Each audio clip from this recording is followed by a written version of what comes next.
All right, parents, brace yourself. Once again, there is another dangerous party drug out there that we got to talk about. This one is called 2C-P, and some kids tripped out on it this weekend and took a trip to the ER.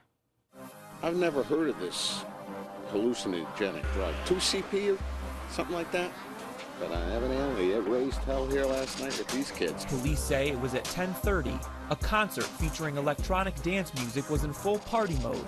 A crowd of more than 1,200 people attending.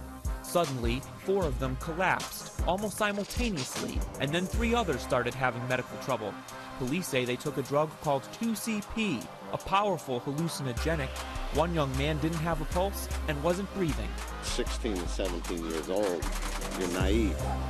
We all were. So you're trying to be hip with the other guys? All right, so if your kid is at a party where there's 2C-P going around, let me show you. It might look something like this. Usually it comes out on a table or a tray. Kids can snort it. They can swallow it. Just 10 milligrams of this stuff, about the size of a penny, okay? That's it. And they can hallucinate for up to 15 hours. The problem is they don't realize that it's affecting them, so they keep taking more and more, and that's why it gets so dangerous. It can kill them, actually. We found that out earlier when we talked to a doctor. If the kids take 1 or 2 pills or just a little bit of it, it doesn't have the desired effect, they'll keep using it more and more and more until the effect really stacks up on them and they get really sick. So it definitely can be fatal. Yes, all the amphetamines can kill you. Well, thankfully, none of the kids in Connecticut died, but here we go again, another party drug. Darren, you work with kids. You talk to kids about this because you've been there, done that. I do. I mean, it seems like there's something new every month. Well, yeah, and I think it's unrealistic to think that we're going to address the problem just by parents being aware of the latest craze in drugs. Fundamentally, there's a whole other place to solve the problem, and that is what is inspiring kids to be engaging in these dangerous behaviors in the first place. Otherwise, we're just addressing symptoms, never fixing the underlying problem, and then we can't be surprised that these things are just going to keep reoccurring with one new drug after another. What else does it do to the body, Christy?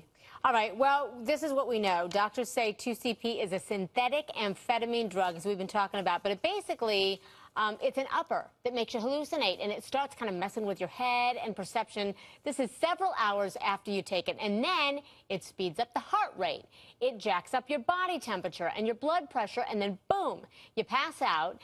And seizures and death can also happen at that point. Now, just in this particular case, the cops in Connecticut said around 10:30 that night, it was kind of like a light switch went off at that party, and 4 young people just collapsed almost simultaneously. So that's what happened in that case. But you know what surprised me is that all of this can happen with, as you said, a dose the size of a penny. Well, and you talk about the hallucinating. I mean, just take a look at some of these pictures that we found off Tumblr when you actually put in the hashtag 2CP. This is the kind of stuff that you get. It gives you an idea about, you know, the trips these people are on when they're taking this stuff. It looks like stuff back in the LSD acid days. It's the 60s. Yeah, it tripping. is. Yeah, it's unbelievable. I don't know. Maybe it just seems odd coming from me because I'm a criminal defense lawyer that's trying to put myself out of business by helping people make better choices so they don't need criminal defense lawyers. But we've got to stop what I call rearranging the deck chairs on the Titanic, where we're just solving symptoms and not addressing what's really going on with young people. And it starts with having a frank conversation. Yeah, it does, and getting them involved in everything else possible.